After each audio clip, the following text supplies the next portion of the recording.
de la corrupción de los años 90, porque la historia se repite, la historia se repite, porque vivimos en una sociedad, nacimos y crecimos en una sociedad corrupta. Del Consejo de Ministros de Cuba en los años 90, desde la oficina del AIE, Cabriza, Abel Prieto y Transispor y Cubalsi, se creó un esquema de corrupción a través de la venta de carros. Tenemos que hablar esto, porque esta dictadura siempre vuelve a ser los mismos métodos, ahora es al descaro. Pero yo quiero decir en este punto la cantidad de dinero que tenía el cubano en los años 90 y que la dictadura sabe la cantidad de dinero que tiene el cubano. Y a través que ellos se enteran que hay una X cantidad de miles y miles de dólares en la calle, ellos hacen aperturas para recoger ese dinero que no está circulando. Y entonces, a través de el Consejo de Ministros empezó a emitir unas cartas al Ministerio de Cultura y a algunos médicos para que agarraran carros. Tranquila, no, yo estoy tranquila,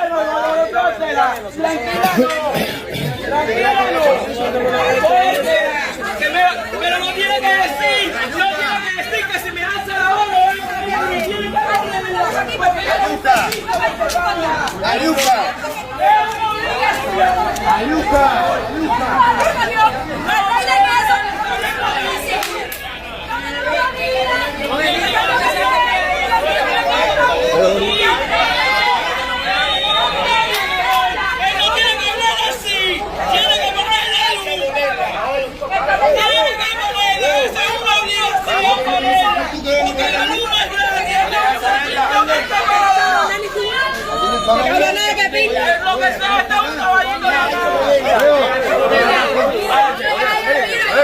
¿Qué viña fue un bambú entonces?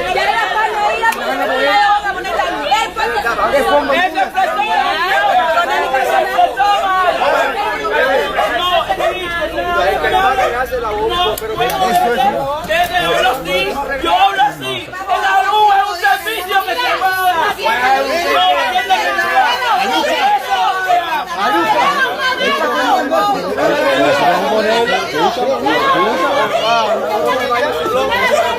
Vamos a ponerla.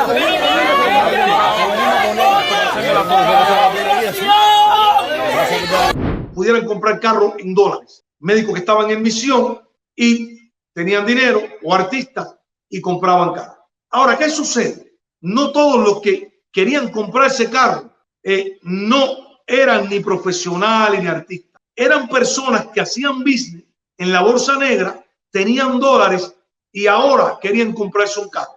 Y a través de la corrupción empezaron a emitirse cartas desde la oficina de Carlos Laje, Ricardo Cabriza, el ministro de Cultura Abel Prieto y Transispor y Cubalsi, Transispor ahí donde está el hipódromo, el antiguo hipódromo de Marianao, y la división de automóvil importadora Cubalsi, con el presidente de esa división, el señor Alexis. Y desde ahí se empezaron a falsificar unas cartas con los sellos y todo del Consejo de Ministros, donde habían personas cercanas al señor Abel Prieto, ministro de Cultura, al señor Cabriza y al señor Laje, que se estaban beneficiando de esta corruptela, de la cantidad de carros que empezaban a venderse en el país. Fran Darío Jarrosa Fuá, entré en el ejército. Мене звуть Даріо. Entré en el ejército porque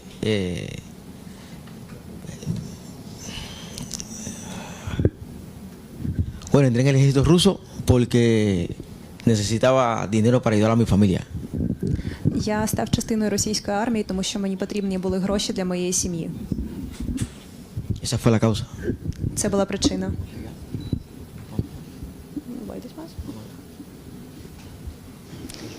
Як саме ви потрапили, де ви воювали і як потрапили до полону? ¿Cómo entraste? ¿De qué manera? ¿Dónde estuviste? ¿Y cómo te capturaron? Bueno, entré en el ejército ruso por una en Facebook en Cuba. Llega como una pancarta, como una pancarta diciendo que en Rusia la hacían falta personas para la construcción y esas cosas, esas labores. De cierta forma, de esta manera, me vi ya cuando llegué a Rusia, a Moscú, ya me vi en la guerra ya. І коли я прибув в Москву, мене вже відправили на війну. Yo me gradué de maestro en matemática y geografía, pero principalmente impartía geografía. Я отримав освіту в області викладання математики та географії, і спочатку я викладав географію. Sí, no, sí, en Guantánamo, en la localidad donde vivo, en Cuba, en Guantánamo, como era bueno, muchas personas me llamaban, muchos grupos me llamaron para yo tocar. Їхати до Росії на будівництво. Ahora puedes decir algo a los cubanos si tienen que ir a Rusia para la construcción de otra labor. No. Puede ser. Звісно, ні. Bueno, que todo es un engaño, que todo es un engaño, que no cojan esa plataforma, que de la noche a la mañana, cuando piensas que vas a hacer tu trabajo, te ves en la guerra. Pero ¿qué pasaba? Había un sector de la vanguardia revolucionaria, de los sindicatos, desmoralizados completamente. Muchos no tenían acceso a comprar esos carros. Pero sucede algo en el país, que muchos médicos que tenían carros, muchos destacados de los sindicatos, llegó el momento que no podían mantener sus carros y empezaron a alquilar sus carros a personajes, que ahora estos personajes empezaban a utilizar los carros del Vanguardia Nacional, del médico, para hacer viajes con turistas a Varadero o a Santi Espíritu. La vanguardia trabajadora de Cuba estaba desmoralizada porque el obrero cubano no podía mantener su carro y tenía que dárselo a un especulador, porque este sistema comunista cubano imperante en Cuba, o esta dictadura castrista, ellos son expertos en desmoralizar al que los apoya, lo desmoralizan.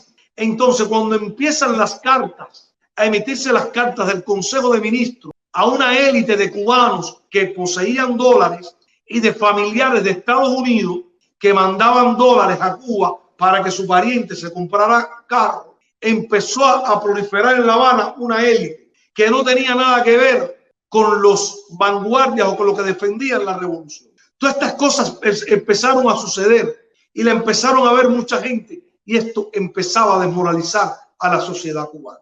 Esa sociedad vanguardista de hombres y mujeres ya estaban rebasados por la apertura del dólar de Fidel Castro en los años 90. Y cómo el Consejo de Ministros cubano, sus vicepresidentes, con el ministro de Cultura, Abel Prieto, y toda esta casta de corruptos, se estaban enriqueciendo, emitiendo cartas para que tú compraras la carta. Pero no solamente la corrupción llegó ahí, no se paró ahí. La corrupción llegó a Cuba y Chacón en La Habana, a la dirección de tránsito, donde el jefe de tránsito en aquella época, el teniente coronel Viera, entró en el esquema de dar las placas y vender placas chapas a personas que compraban carros ilegales o compraban estos tipos de carros con cartas falsas. Vemos cómo se estaba la corrupción al mando del gobierno Fidel Castro. No era otro. Cómo se estaba el Consejo de Ministros utilizando el poder que tenían de emitir cartas y algunos ministros para enriquecerse a escondidas. Y mientras se enriquecían, esta cúpula, a través de corrupción y corruptelas, te pedían sacrificio al pueblo cubano. Las cartas a los marineros también, me acuerdo. Gracias, Carlos Gómez. Mientras te pedían sacrificio, ellos se enriquecían. Pero esta corrupción no paró. Llegó el siglo XX, el siglo XXI, una nueva casta de dirigentes, unas nuevas caras en las corporaciones. Y ahora ya no era Cuarcia, ahora era CIME, con el mismo esquema de corrupción, ganándole el 360% al valor a los carros y vendiendo carros $100 y pico de mil, $200,000. Y los cubanos de Cuba comprando carros, porque ellos saben, a través de los estudios que hacen, de la información que tienen, de su aparato de vigilancia, saben el dinero que corre en Cuba, y entonces ellos hacen este tipo de apertura para que el cubano vaya a dejar los dólares ahí. Y ahora vemos en este esquema de corrupción, siglo XXI, el mismo modo operandi, pero diferente. Comprando carros viejos a precios y vendiéndolos a precios exorbitantes. Donde cubanos de Miami, porque el primero que compró un carro en esta era, cuando se abrió por CIME, fue un cubano de Miami, compró su carro y la familia de aquí mandan para allá, porque cuando la dictadura quiere abusar de nosotros y quiere utilizar tus dólares, te dice cómo mandarlo, porque te extorsionan a través también de sus empresas que tienen por ahí, parece, sus lavaderos que tienen. Estamos hablando de una cúpula que maneja mucho dinero, porque si el ministro, el viceministro, ve que el de arriba, Fidel y Raúl, esa cúpula, Ramiro, Machado Ventura y los generales, ven lo que tienen los militares con gaviota, con gaesa, ve lo que tienen, entonces el viceministro, el ministro va a hacer lo mismo. Pero el esquema de corrupción, no solamente en los cargos, el esquema de corrupción en las instituciones centrales del Estado, dígase ministerios y direcciones provinciales, direcciones nacionales, ya no solamente con carro, es con la gasolina, donde en el presupuesto de una empresa se le da unos bonos para que el director, vicedirector tengan dinero para que compren gasolina en los cupés. Pasa lo mismo con los ministros y los viceministros. Miren toda esta corrupción que hay en Cuba. Miren lo que tiene que hacer un ministro y un viceministro. Bueno, el ministro con su chofer de confianza, el chofer como tiene bonos para gasolina, el chofer va a cupé, llena unos tanques de gasolina y se los vende en divisa a los boteros. Miren el esquema de corrupción que está imperando en nuestra patria.